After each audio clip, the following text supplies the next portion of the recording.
the story of Little Red Riding Hood to help you fall asleep. Staring in 4, 3, 2, 1. You are all familiar with the original story by Charles Perrault and the Brothers Grimm.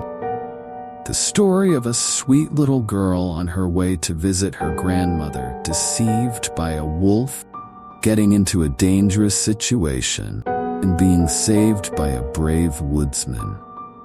The villain gets his punishment, and the grandmother and granddaughter are reunited in a happy ending. It's a tale parents use to educate their children, and a bedtime story to lull them to sleep. But today, I will tell you a different version, one you might have never heard before. The little girl in this story is not as sweet as you think.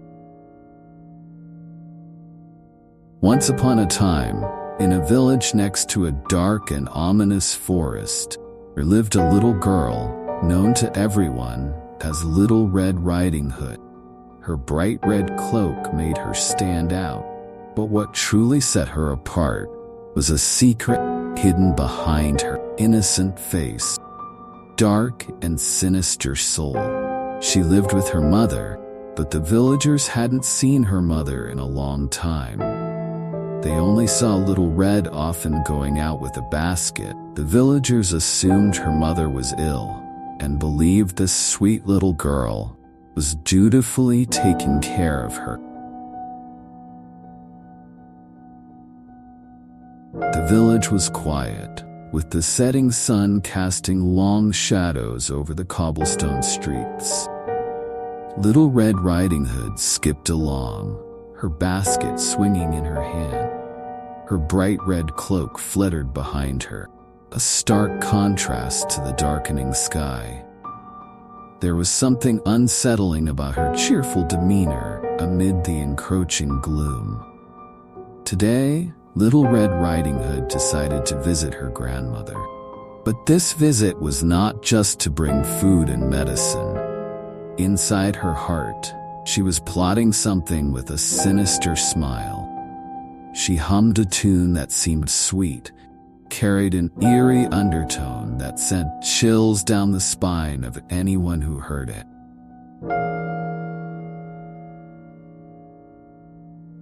Little Red Riding Hood, holding a basket, steps onto the forest path. Tall trees loom overhead, their branches intertwining like skeletal fingers. The sky is turning to dusk, and the wind howls, creating an eerie scene enough to make adults shiver. Not her. She looked very happy, skipping along the path. Her steps carried a dark aura, making the forest feel even colder, as if the forest had no life left. As she ventured deeper into the forest, the shadows grew darker and the air colder. The path twisted and turned, leading her to a secluded part of the forest where even the bravest hunters rarely dared to go. But Little Red Riding Hood walked without fear, her eyes gleaming with a strange light. Suddenly, she encountered a wolf. The wolf, having not eaten for days, was starving. Its ribs showed through its mangy fur, and its eyes were wild with hunger. Seeing the girl, the wolf approached its potential prey, hoping for an easy meal. The wolf, licking its lips, growled softly.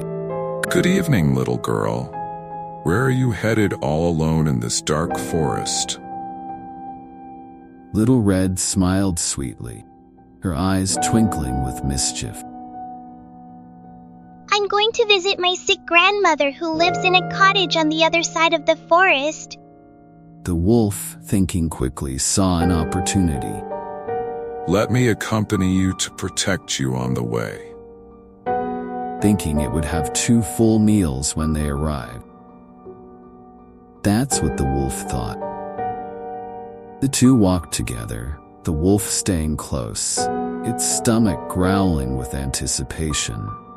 Little Red chatted cheerfully, recounting tales of the village, while the wolf's mind raced with thoughts of the feast awaiting it.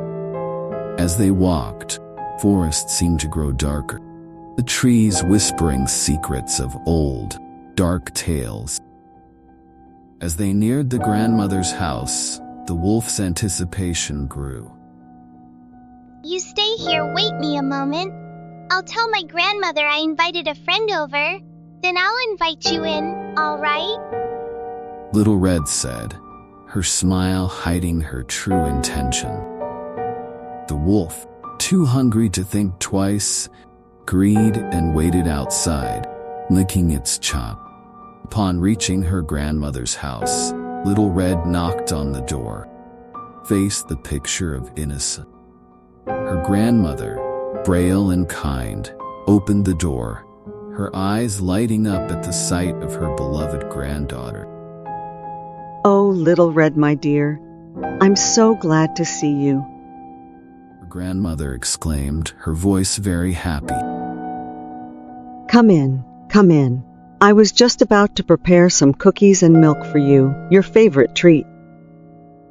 As her grandmother turned to fetch the cookie, Little Red's smile twisted into a malicious grin.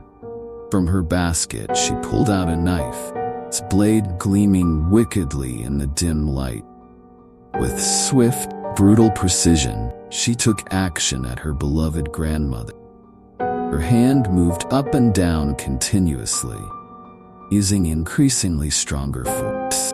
Each thrust of the knife was accompanied by Little Red's maniacal laughter, a sound that echoed with pure evil. The grandmother's screams filled the small cottage. They were quickly silent. The room grew still, the only sound the labored breathing of Little Red, her hands in cloak, now stained with blood. The starving wolf, unable to wait any longer, barged in, only to witness the horrific scene. Blood was everywhere.